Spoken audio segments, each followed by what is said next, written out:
కృష్ణ గోకుల క్షేత్రం vice president Vilas ప్రభు గారు.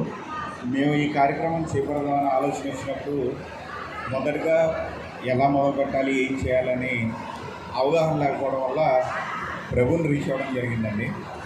ఆయన సలహాలతో, ప్రభు సూచనలతో, ప్రభు ఆశీర్వచనంతో మేము ఇవాళ కృష్ణుడి ఆశీర్వచనంతో, అమ్మ సంకల్పంతో ఇవాళ ఈవెంట్ని ఎంత దూరం తీసుకురాగలను. ఎందుకంటే మీరు ఇక్కడ చూస్తే ఇక్కడ ఉన్నటువంటి ఏర్పాట్లన్నీ అంటే వేదిక ఎక్కడ ఉండాలి, టెంపుల్ ఎక్కడ రావాలి, సాంస్కృతిక వేదిక ఎక్కడ ఉండాలి, భక్తుల సౌకర్యార్థం బ్యారికేడ్స్ ఎలా ఉండాలి, ఆగ్నేయలో వంట, బ్రాహ్మణ వంట ఎలా ఉండాలి, మొత్తం టోటల్ డిజైనింగ్ అంతా ప్రభునే డిజైన్ చేసి ఇచ్చారు.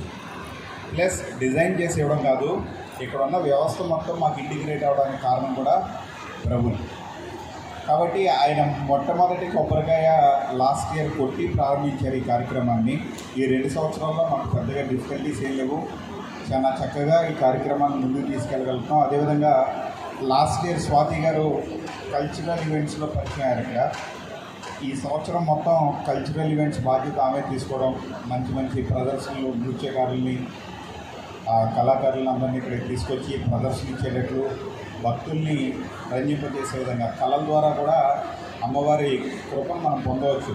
అంటే భజన భక్తితో పాటు కళలు కూడా అమ్మవారికి ఎంతో ఇష్టం కాబట్టి అటువంటి అమ్మ రూపాలైనటువంటి కళాకారులను తీసుకొచ్చి స్వాతి గారు మంచి మంచి ప్రదర్శనలు ఏర్పాటు చేశారు. కాబట్టి శ్రీదేవి శరణవరాత్రి మహోత్సవ కమిటీ తరఫున ఆ కమిటీ నెంబర్ అయినప్పుడు కూడా మరొకసారి ధన్యవాదాలు తెలుపుకుంటూ, అదేవిధంగా మా ఆహ్వానాన్ని మన్నించి ఇచ్చేసినటువంటి విలాస్ ప్రభు గారిని 2 మాటలు మాట్లాడాల్సింది కోరుతున్నాను.